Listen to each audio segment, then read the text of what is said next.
오늘 2월 25일 사무엘상 17장 12절부터 27절까지입니다. 12절부터 한번 읽어볼게요.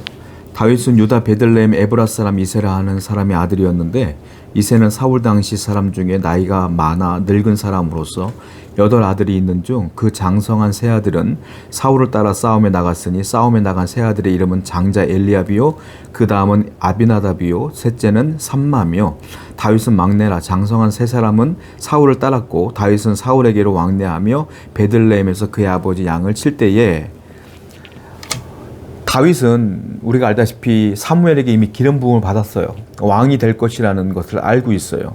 그런데 상황은 변하지 않았고 여전히 다윗은 양을 치고 있는 장면이 나오게 돼요. 형들은 사울을 따라 전쟁에 나갔습니다. 엘리압, 첫째 아들 엘리압, 둘째 아비나답, 세 번째 아들 삼마는 다 전쟁에 나갔고 집안의 일을 이제 다윗이 하게 되는데 양을 치던 일을 계속 똑같이 하고 있는 것을 보게 돼요. 여러분, 왕의 기름을 부음을 받았어도요, 다윗은 왜 내가 왕이 안 돼? 라고 불평하지 않아요. 불만을 갖지 않아요. 원망하지 않아. 그냥 똑같은 일상의 삶을 충실하게 여전히 살아가고 있더라. 이게 다윗이 하나님께서 다윗을 사랑했던 이유 중에 하나예요. 그는 늘 성실했어요. 그는 하나님을 원망한 적이 없어요. 늘 주어진 환경에 감사하며 그것을 감내하며 살아갔던 사람이고 욕심도 없는 사람이에요. 내가 기름 부음 받았으니까 왕이 돼야지 라는 생각을 품고 살질 않아. 하나님이 세우실 거지 뭐 라는 마음으로 사는 거예요. 성도 여러분, 우리는요 일상의 삶을 감사할 줄 알아야 돼요. 주어진 삶 속에 늘 감사하고 또 감사하며 성실하게 충실하게 여러분들의 사명을 감당할 때에 때가 되면 하나님이 반드시 일하실 줄로 믿습니다. 16절입니다. 그 블레셋 사람이 40일을 조석으로 나와서 몸을 나타내었느니라. 블레셋 장군이었던 골리앗이 하루 이틀 나와서 싸움을 도두는 것이 아니라 40일을 나와서 지속적으로 이스라엘을 모욕하는 거예요. 40일을 조석으로 아침과 저녁에 하루 2번씩 나와서 말이죠. 그런데 놀라운 건 이 40일 동안 아무도 골리앗과 싸우려고 하지 않아요. 왜? 두려우니까. 죽을까 봐. 무서우니까. 하나님의 이름이 40일 동안 그렇게 욕을 먹어도 모욕적인 언사에 하나님의 이름이 땅에 떨어져도 40일 동안 아무도 나서는 사람이 없더라. 두려우니까요. 네, 여러분 우리는 알아야 돼요. 두렵습니까? 염려됩니까? 이 사람들이 왜 40일 내내 두려울까요? 골리앗만 보니까, 블레셋 군대만 보니까 40일 내내 두려운 거야. 시선을 골리앗이 아니라 하나님께로 돌리면 두려움이 사라지고 기대와 소망이 생기는 거예요. 그 어떤 사람도 시선을 하나님께 옮기는 사람이 없더라. 여러분의 삶 속에 골리앗과 같은 거대한 두려움이 여러분 가운데 있습니까? 두려움의 대상을 알았으면 계속 볼 이유가 없어요. 시선을 하나님께 돌리세요. 하나님께 기도하세요. 하나님이 여러분과 함께 하실 줄로 믿습니다. 17절부터 봅니다. 이새가 그의 아들 다윗에게 이르되 지금 내 형들을 위하여 이 볶은곡식 한 에바와 이 떡 10덩어리를 가지고 진영으로 속히 가서 네 형들에게 주고 이 치즈 10덩어리를 가져다가 그들의 천부장에게 주고 네 형들의 안부를 살피고 증표를 가져오라. 그때에 사울과 그들과 이스라엘 모든 사람들은 엘라 골짜기에서 블레셋 사람들과 싸우는 중이었더라. 다윗의 아버지 이새가 형들이 걱정되는 거예요. 전쟁에 나간 지 한참 됐는데 어떻게 된지 모르니까 형들의 안부를 좀 얻고 와야 되겠는데 다윗에게 얘기하는 거예요. 너는 이런 곡식들을 좀 가져가서 형들에게 주고 천부장들에게도 주면서 네 형들이 살아있는 증표를 좀 내게 가져와라 라고 얘기하고 있는 거예요. 한마디로 말하면 열심히 일하고 있는 다윗이 이제 그 전쟁터에 이스라엘 모든 군대가 모이는 전쟁터에 얼굴을 보이기 직전인 것이죠. 물론 위대한 영웅의 모습으로 가는 건 아니지만 하나님이 어쨌든 그 전쟁의 자리에 다윗을 보내는 장면이 여기 나오게 되는데 어떻게 가는 거예요? 양을 치다 가더라.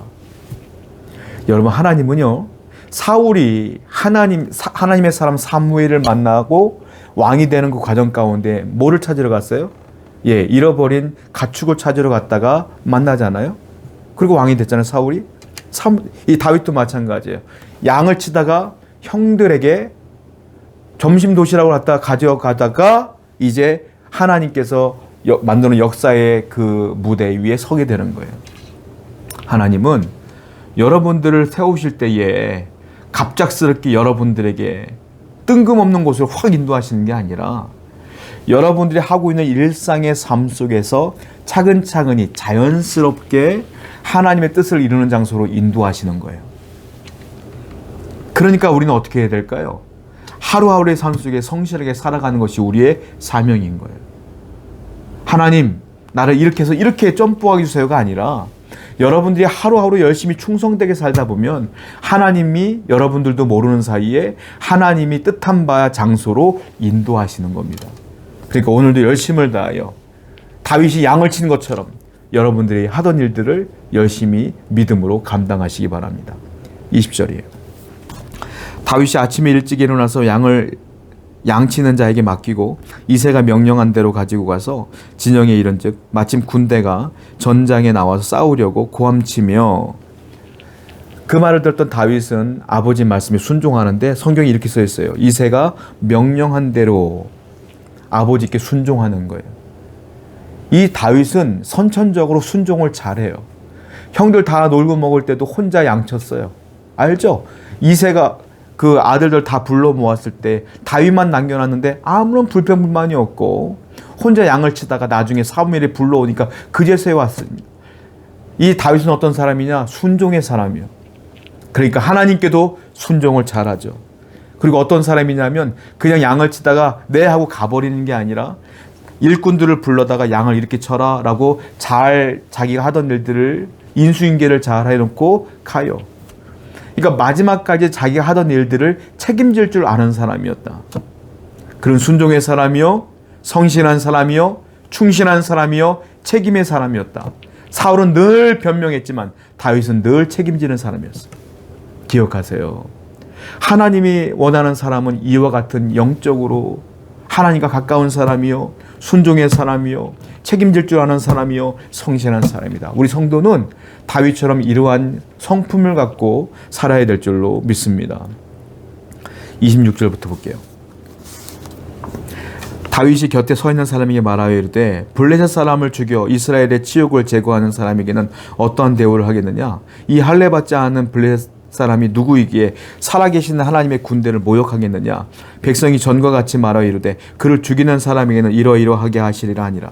사울이요, 블레셋 사람 골리앗을 죽이면 이러한 보상을 하겠다라고 명령을 했어요. 그런데도 아무도 못 나가는 거예요. 그 보상보다 내 목숨이 중요하니까요. 다윗이 형들에게 음식을 가지러 갔다가 골리앗이 떠드는 소리를 들은 겁니다. 그리고 거룩한 분노가 치밀어 올라오기 시작했어요. 아니 저까짓 게 뭔데 하나님을 욕해? 왜 이스라엘을 모욕하는 거야?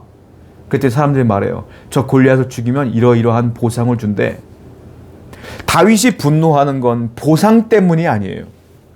뭐 때문일까요? 살아계신 하나님 때문이야. 다윗은 골리앗이 두렵지 않아. 골리앗이 모욕하고 있는 하나님의 명예가 실추되는 게 그게 싫은 거야. 이스라엘 전체의 사람들과 다윗의 차이점이에요. 그들은 골리앗만 보지만 다윗은 하나님만 봐. 성도 여러분, 하나님만 보는 사람은 거룩한 분노가 있어요. 이 분노는 세상의 것들로 이루어지는 것이 아니라 하나님의 영의 분노를 민감하게 느끼기 때문에 그런 거예요. 우리는 영적으로 민감한 자가 되어야 될 줄로 믿습니다. 세상에 민감한 자가 아니라, 물질에 민감한 자가 아니라 하나님께, 하나님의 영에 민감한 성도가 되어야 될 줄로 믿습니다. 기도할게요.